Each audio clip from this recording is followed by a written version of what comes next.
So one of the good things about this whole podcast world / movement is that while you can have your own podcast and talk about your own stuff and promote the things that you love and are passionate about, you can also jump on someone else's podcast and be interviewed and answer their questions and bring your knowledge, wisdom and insights into their world and push it out to their audience. And in this episode, I am very pleased to let you guys know that I recently worked with some local fellow Janners, property developers and entrepreneurs, Angelos and Mo. So I hope you enjoyed this one. These guys are good friends of mine. They're doing great things down in Plymouth, both in the property world, the entrepreneurial space, and then really pushing things out with their podcasts and all their social media and all that. So check them out. I hope you enjoy it. I'll catch you on the next one.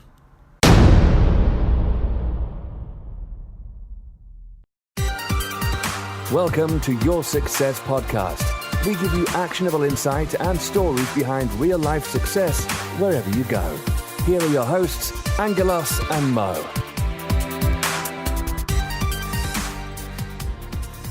Here we are, Mark Ormrod. Thank you for joining us on Your Success Podcast. Pleasure. Second time you've been on now. Mm-hmm. So the last one was, early 2018? That's right. Mark was on before and we talked a little bit about your story and things like that. But you've been up to loads since then. I have. I don't believe it was that long ago. Yeah. So that's got to be 12 months or... Yeah. Because you were invited to a special someone's wedding not too long ago. I was. That was part of 2018, yeah. We went to Harry and Meghan's wedding up in Windsor. What was that like?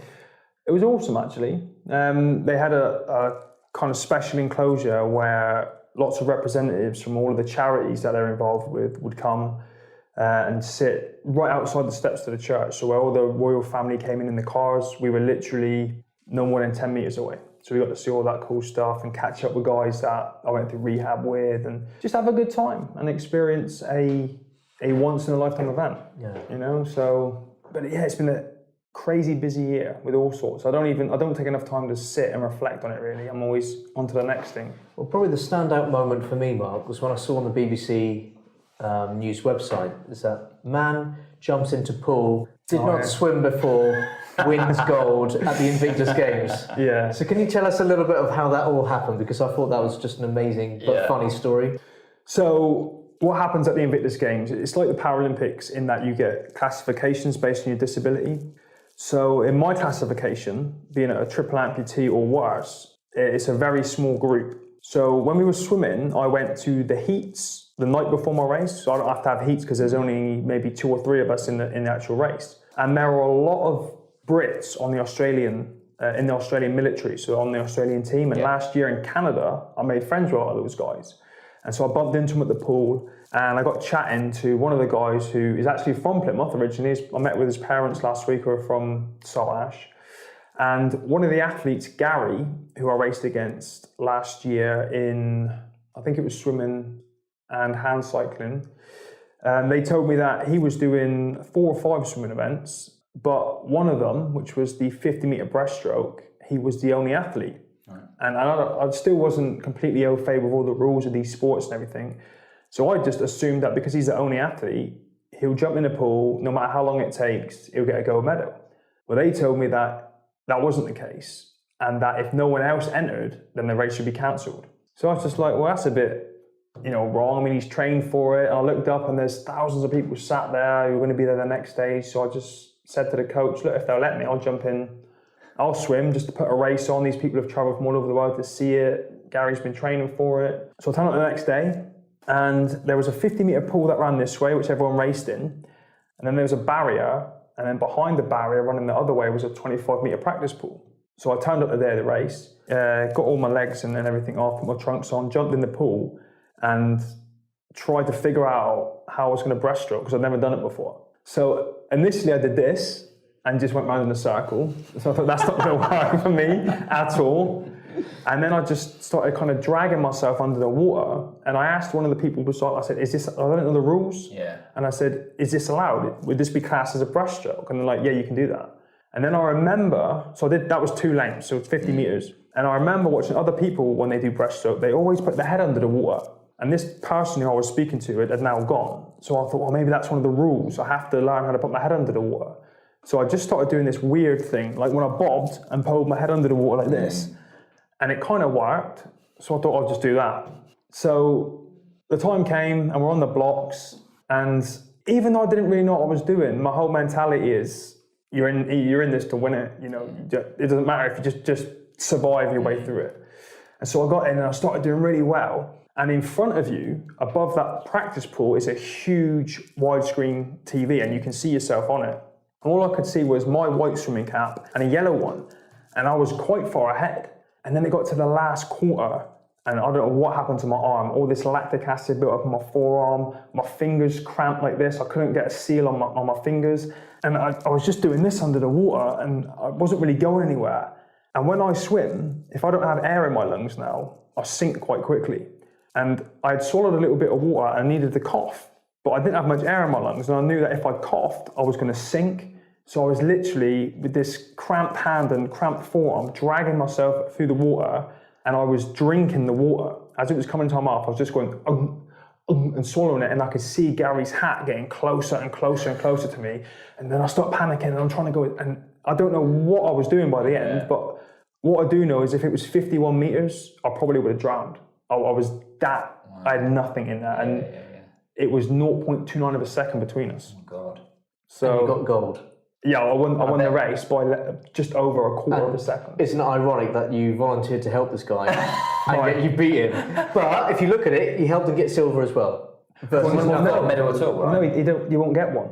All right. So if there's only 3 of you, they'll only give a gold and silver out. Right. If there's 2 of you, they'll only give a gold out. Oh, no. So yeah, I felt real bad after it, but You're still friends, right? He got a race, Yeah, I right? think- And he wouldn't have got a race. and that's what I love. It's not the Paralympics. Yeah. It's not, you're not in it for that. It's all about, like I said, we've got a good friendship, and it was a bit of competition. It's a great story as The well, atmosphere right? and the crowd, that's an experience that me and him had, which I don't think anyone else could replicate because it's unique, to that situation. So it was cool. Yeah, it's really cool. And what's it like, the Invictus Games for other people that haven't? Because you did very well, though, didn't you, Yeah. Mark? I mean, you won quite a few medals. Yeah, I got 4 golds, 2 bronzes, and a silver. That's amazing.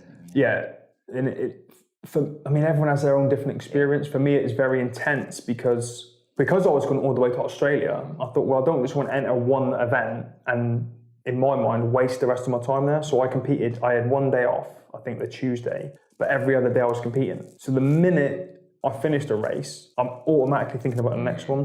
And then when I go back to my room in the evening, I can't relax because I'm now thinking about the next day's competition. And it was just like 6 days of pure Did you have your family with you? Yeah. Yeah. And then were you seeing them every day as well, or did you need time to sort of focus?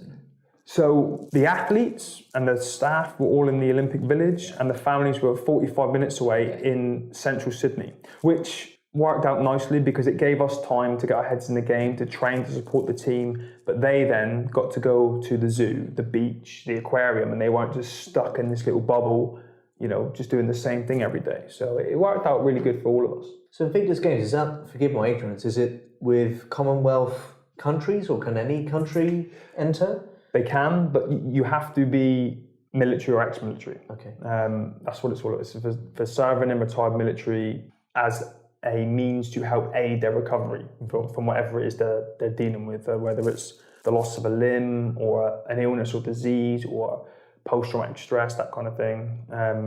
There's no real limit on, they don't just say, like, oh, you've got nothing missing, you can't compete. Everyone's got their own stuff to deal with, and they're all allowed to join, but you have to be serving or retired military from anywhere around the world. And Prince Harry helped set that up? Yeah, it was his idea. He went to America, I forget what year it was, but they have something called the Warrior Games, which had been running for quite a few years to that point. He saw that and he's like, we need this, for our country. So he came back and, being the man that he is, instantly just massive popularity. It grew so quickly. And now it's just, for my friends in those circles, it's like the highlight of their years now. They kind of aim their year around making the team and training for it and hooking back up with the other athletes. And just experiencing that whole Invictus Games thing again. So will you do another one? You'll be back next year? Me, no, I'm done. That's it. Yeah, I've pretty much. I feel I've got what I wanted from it. Tired. I'm tired, yeah, and it's a No, lot. retired. Oh, retired, I'm right. But it's a lot of commitment. Yeah, you know, all the training camps are on weekends. They're not here in Plymouth. I think I did one in Plymouth in 2 years. You're in Manchester, Nottingham, London, you know, all over the place, giving up your weekends, traveling. So it's pretty exhausting, and I feel I've gotten what I needed from it. Yeah. So I think it's a bit selfish for me to just keep going forward just for the fun of it when someone else who might need the place more than me. Let Gary take a medal. Yeah. Give him a chance, mate. But I tell you what, I will be going to the 2020 games, but as a spectator. Yeah, nice. So I want to enjoy it. You know, no stress, no pressure. Just have a beer in the stands. You can go to the zoo. Yeah. Go to the beach. I can do all that stuff. Yeah. So, Where is the next one? it's at The Hague. Oh right, okay. Yeah. Great. So it's not too far to go either. So yeah, I'm just going to go and enjoy myself there. Make a bit of a lads trip out of it, and cause a bit of mayhem or whatever. Yeah, brilliant. Be nice to be on the side of it. So the training for that, as you said, was pretty intense. It is when you. So I have a full-time job. Yeah. I work for the Royal Marines charity. Yeah. I've got 3 children, so I'm doing school runs. You know, I'm training for the games. I was training at 5 o'clock in the morning at home, and then sometimes in the evenings, maybe doing strength and conditioning stuff. For last year, I did a lot of CrossFit at Imperium over in Estover, and then the weekends. I think last year at least 2 weekends every month.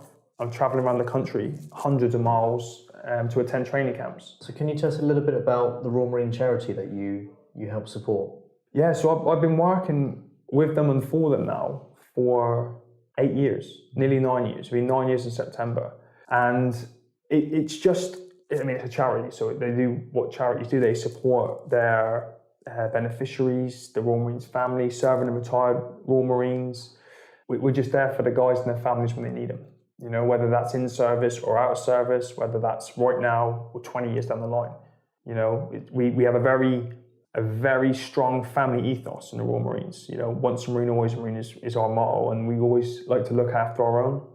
So it's something, it's a charity, but it's so intensely proud and fierce about looking after the guys. It's brilliant, and I love to be part of it. And where does the sort of, especially for sort of injured personnel, where does the responsibility of the government to support those kind of people versus actually the charity work that you do that supports them? Where's the Is it very cut-off clear? line? Yeah, where's because obviously there's an obligation if someone's fought for the country. Because we all know about America and they look after their veterans, whatever. Is there something similar here, or is our government a little bit less involved?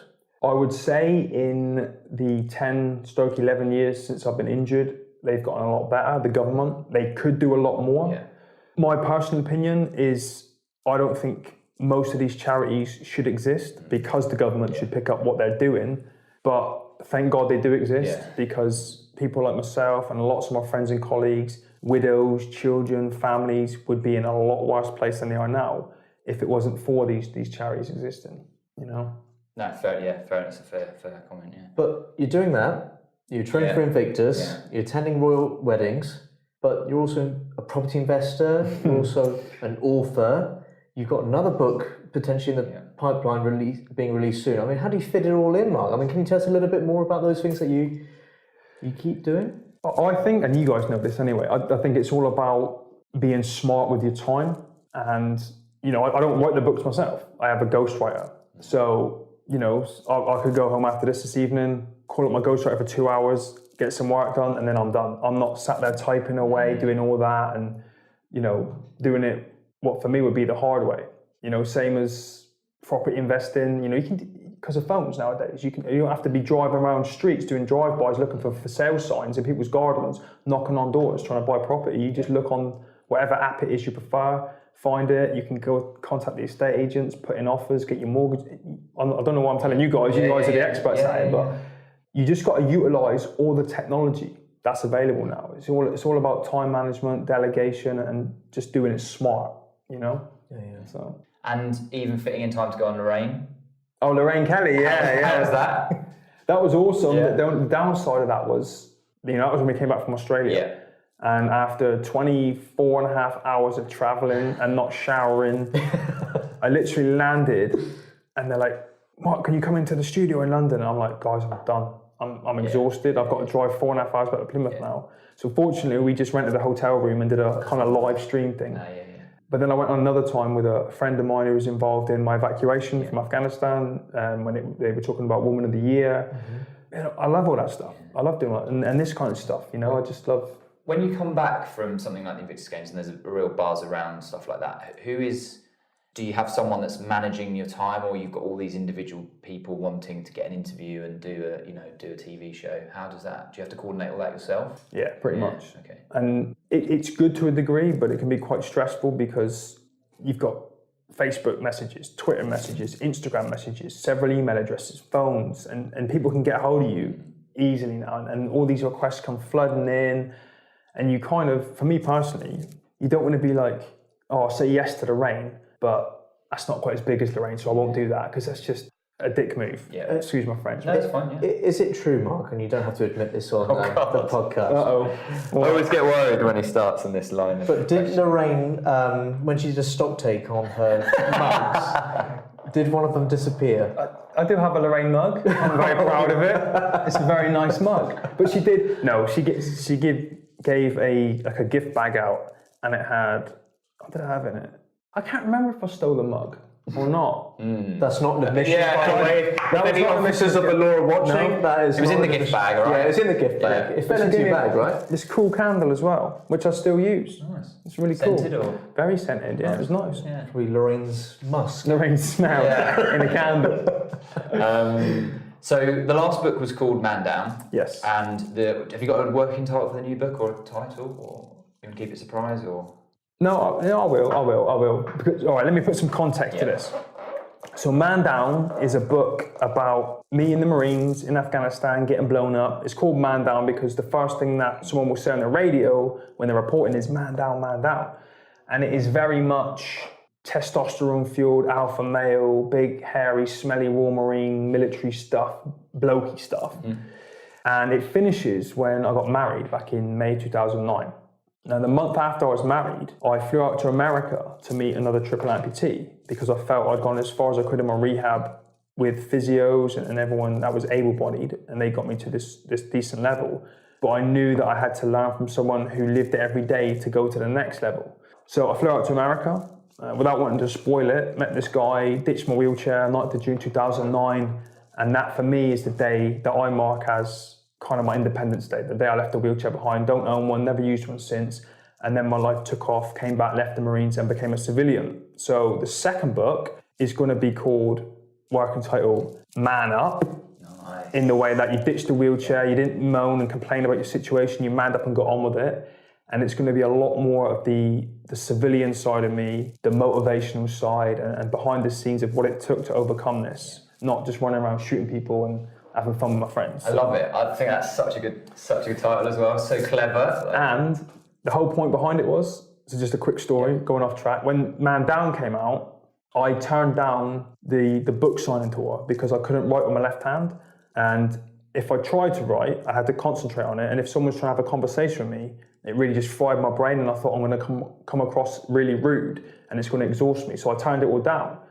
Now I can do that. So when Man Up comes out, hopefully I'll do the book signing tour, but I've made it so that it's pointless reading Man Up until you've read Man Down. So if you're going to buy it, you need to buy the first one as well. Buy a bundle. But also you're turning the phrase man up on its head as well, which I like.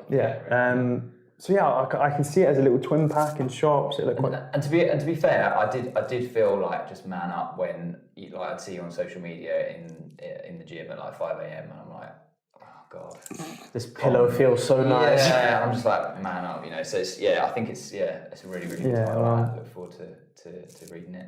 And you've also had the release of the No Limits documentary. Would you call it a documentary? It is a documentary, It's an hour and a half long. Yeah, so that's on YouTube and on your website as well. And on the website, Can you talk us through the process for that? 'Cause I think you might have been filming it when we last recorded with you. I think you were at the tail end of recording it. Yeah, no, you're right. I would have been. I would have been. So how did you find that process? Personally, I really enjoy it. You know, and if the opportunity comes to do more, I'll jump at it. I don't know. I just enjoy doing this kind of stuff and sharing my story and my experiences. And I had a great time doing it. It was some of it was hard, but on the whole, very therapeutic. And the end result was phenomenal. It took a bit of a twist, actually, because the whole point of it, the idea was that it was like a fly on the wall documentary of how does a guy with 3 limbs missing get through day to day. So, like I just said, no wheelchair. How does he do this? And how does he take his kids to bed and do this, just normal day to day stuff, which for years people were asking me on social media, how do you do this? How do you do that? But then Invictus Games Canada came around and I just applied for it, and I didn't expect to make the team, but I did. So we just took a completely different approach to it and we focused on that with the sport. Yeah. So that's what I'm saying now. Now I think there's an opportunity in my head to do another one, maybe another 2. Yeah. So I'm going to explore those avenues this year and see what we can do. Amazing. And tomorrow, Mark, you've got a photo shoot where you have to jump into a what? A freezing cold river up on Dartmoor. Brilliant. Yeah. And it's been snowing. And it's we're recording this on the 30th of January, and and down here in Plymouth and Devon, it is snowing, and it's cold. It's freezing cold. And you're going to be out there in your knackers, getting frozen. I honestly thought when people did this, they just got into like a little warm jacuzzi in a studio and just green screened. The steam coming off the water. And what's that promo for? Oh. So I've been doing a bit of work with Plymouth University. Yeah. Last year they were kind enough to bestow on me an honorary fellowship. Yeah. So I work closely with the media guys there, and we did a big article for their magazine. And the photographer wants to do the photo shoot tomorrow. Yeah. So absolutely awesome. If you see a guy crawling around Dartmoor with no legs on, freezing, begging for a cup of tea, just bring me something warm. This ain't Lorraine. So last time, every time we speak to someone, we always ask them kind of what success means to them. Do you think what you class as success has changed over, in the last year? We should probably say like what you defined as success last time. We've got the book. They can actually. Grab the book. If you think about that. If you buy Your Success book, the number 1 best-selling book, might I add, Mark Ormrod is actually featured quite a lot in the book because you have an amazing story to tell. So I'm going to find what you said last time about. I can't remember what I said. What this? What the number 1 best-selling Amazon book? This book? Wow! If you haven't read it, you need to. Second best book written by people in this room. Man down. Right, you guys. Oh, here we go. Success for me is living life on your own terms, doing what you want to do and being happy doing it, having the job you want to have, making money you want, the way you want to make it, doing podcasts or YouTubing, whatever you want to do, whatever you're passionate about, figure that out and make a success of it. That's actually an amazing quote that you gave us for the Your Success book last year. Mm-hmm. Do you think that's changed at all, or do you think that's sort of pretty much how you feel about? I don't think it's changed much. Yeah. I don't think it's changed much. It is. I mean, if you can get up every day and do what you love and make money doing it, and you guys know it's hard along the way, but overall, predominantly you love it. Yeah. Nothing in life is easy. But if you can just get up every day and just be juiced and excited about doing what you're doing and earning a living from it, and just kind of chuckle to yourself thinking, this is really my job. Yeah. That's exactly it. We were on cheeky little plug, BBC Radio Devon, the other day on Saturday. Who are you with? Kerry. Oh, I don't know. Kerry. She's a lovely girl. She's amazing on Saturday. Very fun. Saturday, And she was saying, do you guys are so positive, do you ever have down days and things like that? And we're like, literally every day is like a roller coaster of like, amazing news, no, we're failing, amazing. And so it's not even within a week or a month or a year that you have ups and downs. It's like hourly. In the space of an hour, you can have some great news. Phone call that can completely trash your day, and then half an hour later. Like you did, Yeah, exactly.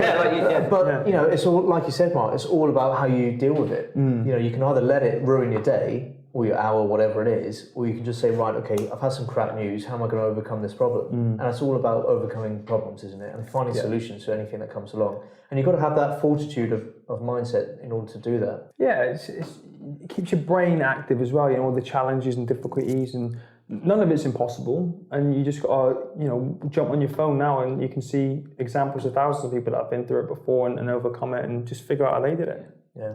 Amazing. Well, thank you so much for coming in. It's always really inspirational speaking to you and following you on social media. So. And when your book comes out, Mark, we'd love to sit down with you again and talk about it. Okay, because cool. I think Man Up is going to be a worthy successor to Man Down. I'm curious what the third book title might be. Man-fly, fancy parachuter, man-fly, jumping out of a plane. maybe. Who knows, for charity? Who knows? Yeah, definitely have you on again and talk about it. It'd be really good. So, All right. yeah, thanks for your time. Thanks for Thank you guys. Appreciate it. Thank you, buddy.